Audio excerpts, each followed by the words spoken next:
Assalamualaikum warahmatullahi wabarakatuh. Praja Muda Wira Bakti Menghayu Bumi Pratiwi. Salam Pramuka. Halo kakak, saya Dian Firano, Angkatan Perkara 34. Nah, kali ini saya akan menempuh syarat-syarat kecakapan umum golongan Pandega. Poin ke-21 tentang kesehatan reproduksi, yaitu dengan membuat video tentang pemahaman kesehatan reproduksi di media sosial YouTube. Langsung saja tanpa berlama-lama lagi, kita akan perkenalan terlebih dahulu tentang apa itu definisi tentang kesehatan reproduksi. Nah, kesehatan yaitu berasal dari kata sehat. Sehat adalah kondisi sempurna, fisik, mental maupun sosial. Sementara reproduksi adalah proses biologis makhluk hidup untuk menghasilkan keturunan. Nah, bisa disimpulkan sendiri ya teman-teman, yaitu kesehatan reproduksi adalah kondisi sempurna baik secara fisik, mental, sosial tentang reproduksi itu sendiri. Nah, selanjutnya kita akan memahami tentang pendidikan seksualitas positif.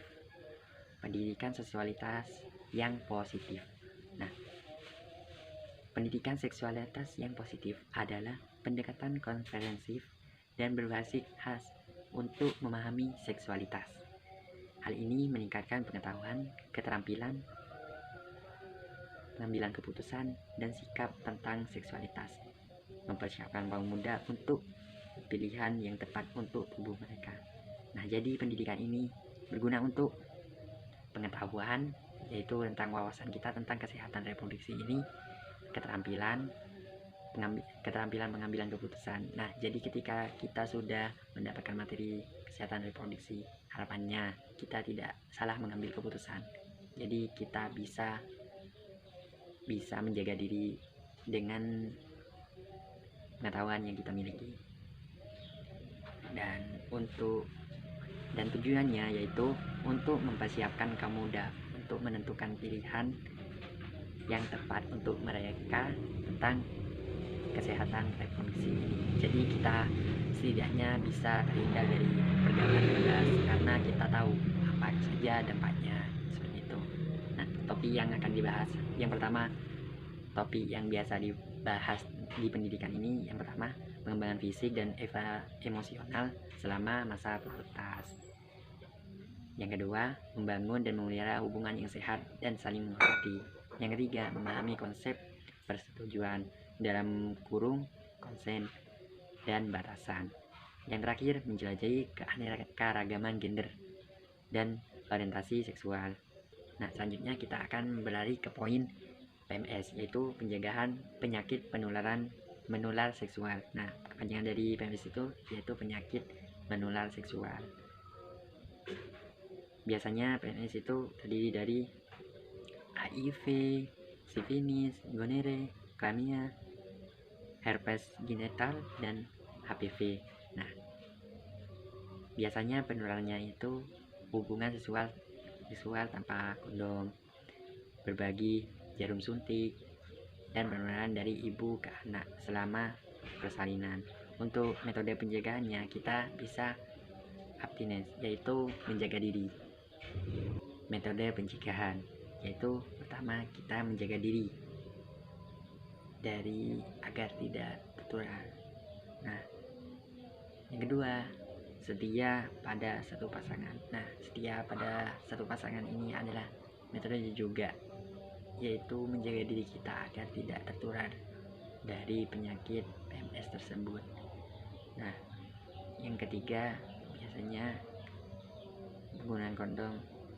Yang ketiga, kita dapat mencegah dengan penggunaan kondom yang benar dan konsisten. Yang keempat, kita bisa vaksinasi HIV dan hepatitis. Yang terakhir, kita pemeriksaan secara rutin.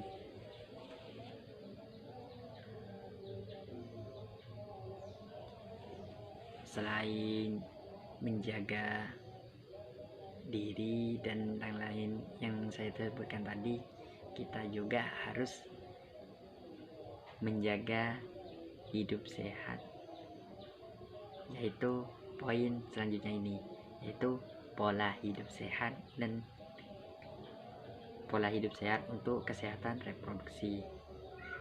Ada 5 poin. Yang pertama, nutrisi. Tentu saja konsumsi makanan bergizi seimbang, kaya vitamin dan mineral penting untuk kesehatan reproduksi. Yang kedua, olahraga. Olahraga ini bisa diimplementasikan aktivitas fisik teratur untuk menjaga berat badan ideal dan meningkatkan sirkulasi darah. Nah, jadi kegiatan rutin kita sehari-hari itu termasuk dalam olahraga kita. Nah, jadi tetap beraktivitas secara rutin agar tubuh kita tetap ideal secara berat badan. Dan juga selain olahraga, kita harus menjaga pola tidur, yaitu cukup tidur untuk menjaga keseimbangan hormon. Yang terakhir, hindari alkohol. Oke, hindari rokok dan alkohol karena zat ini dapat merusak organ reproduksi dan kesuburan.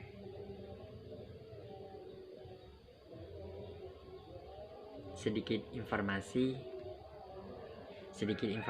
asam folat penting bagi wanita untuk subur, sementara zinc penting untuk produksi sperma. Mengadopsi pola hidup sehat ini dapat meningkatkan kesehatan reproduksi secara signifikan dan meningkatkan kesejahteraan secara keseluruhan.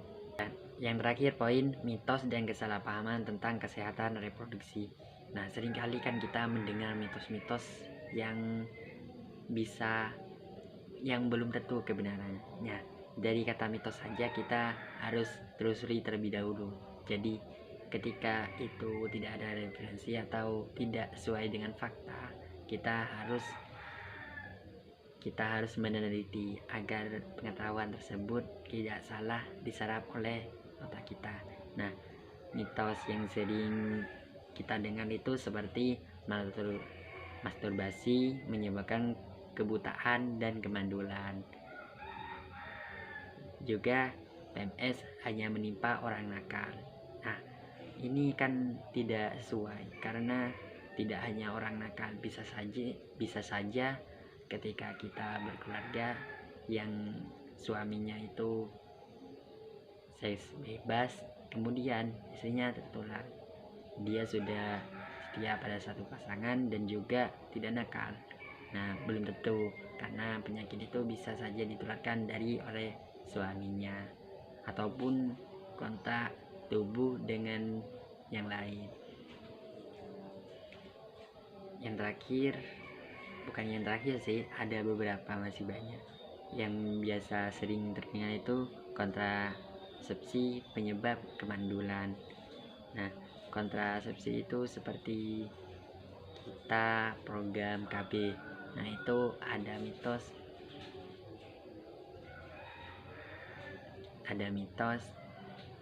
tentang ketika mengonsumsi KB kita akan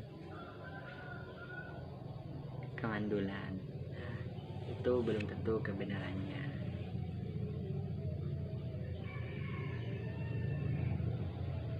Sekian dari saya, kurang lebihnya mohon maaf. Wassalamualaikum